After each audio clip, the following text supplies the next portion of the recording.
The bandwagon of liberals that are bashing Barack Obama now include former President Jimmy Carter, saying Obama waited too long to go after ISIS.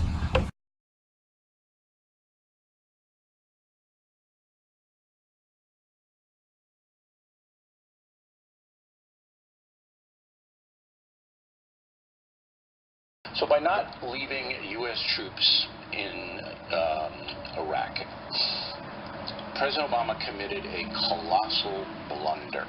Did he not? There's no question that not maintaining a true presence in Iraq so that we could continue the momentum towards trying to secure that country and try to hope that it could govern itself in the right way, I think was a mistake.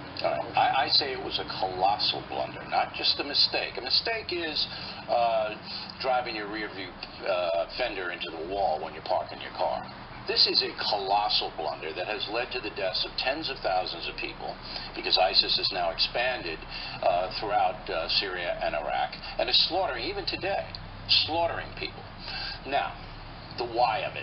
So you and a bunch of other people, Hillary Clinton, Secretary of State, went in and said, you know what, you got to keep some troops there.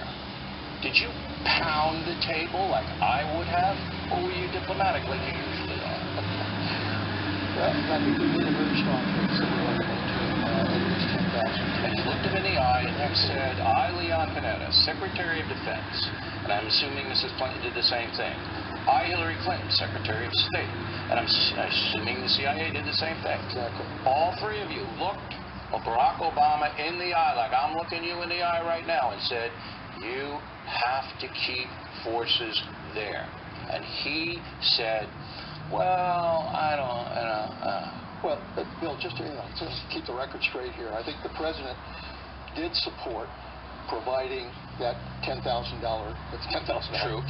troop presence in Iraq, and supported CIA operations, supported the diplomatic operations that we wanted to continue. The real issue was, how hard did he fight? He didn't fight hard at all to make it happen. That's the He didn't do anything. Maliki said, because Maliki is being threatened by the Iranians, as you know. The Iranians didn't want the force in there, did they?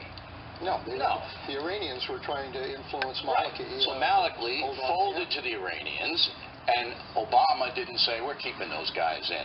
Because Maliki couldn't have gotten them out. And so, all right. Someone did a survey this week. They counted up the number of hours that Obama has been playing golf since he was president. It was about 850 hours if you base it on a 5-hour round. More than the time he spent in his intelligence He briefings. attended 42% of his daily intelligence briefings, total hours of that 650 or something. So he's actually spent 200 more hours whacking a golf ball than attending his daily briefings. Now, it's not as simplistic as that. Obviously, he would get other briefings. But it sent such terrible imagery to me. Horrible. And I basically have always been reasonably supportive of it. What the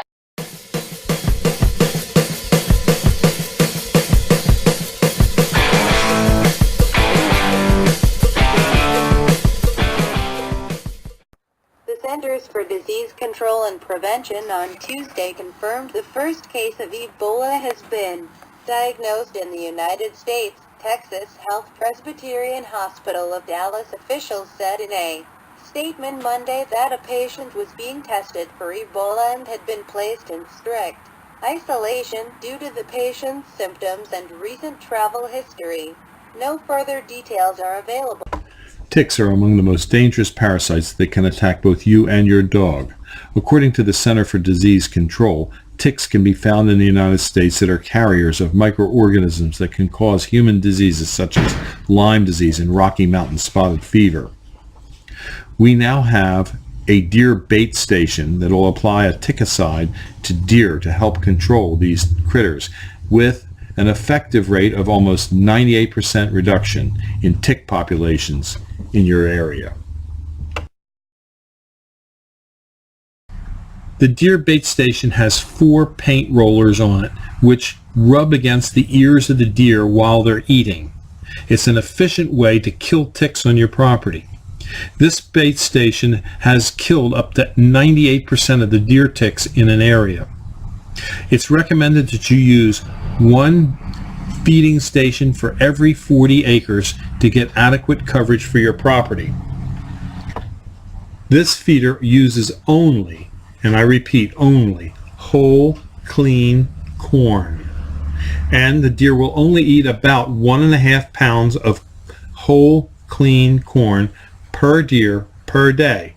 So it's not that much per deer to feed these deer and treat them. The storage bin for the corn on the deer bait station can tell you how many pounds of feed are being consumed by the deer.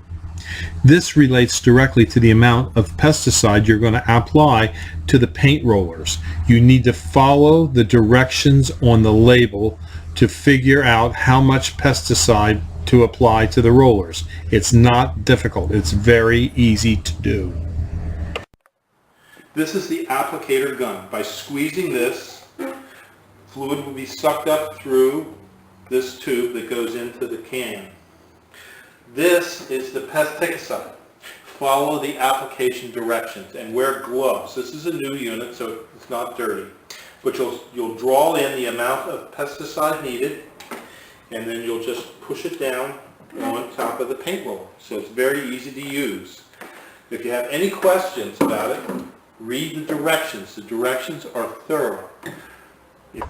When placing corn in the feeder, do it on a dry day so the corn does not get moldy. Deer will not eat moldy corn, and moldy corn won't flow through the system to the troughs where the deer feed. We like to keep track of the amount of corn that is consumed, because with the knowledge of the amount of corn consumed, we can figure out, using our pesticide label, how much pesticide to add to the paint rollers. Also, we like to make sure that in the trough where the deer feed, there isn't much corn. When there's a lot of corn, they can eat it fast and they don't get as much of the pesticide on their ears. We want them to work at the station to get the pesticide on their ears. We check the station once a week to make sure that the hopper where the deer feed from is clean and that the corn will flow out, that we have corn in our storage bin, and that we have the correct amount of pesticide on the paint roller applicators. In this manner, deer in your neighborhood will become your tick-killing machines. The efficiency of this feeder in eliminating ticks in an area can be upwards to 98%. A 98% reduction in ticks will mean that your likelihood of catching the Lyme disease will dramatically go down.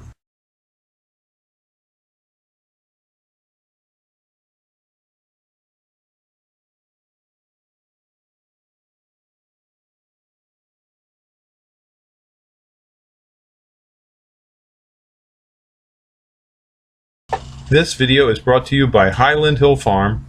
We grow and sell screening and buffering trees for privacy and sound barriers.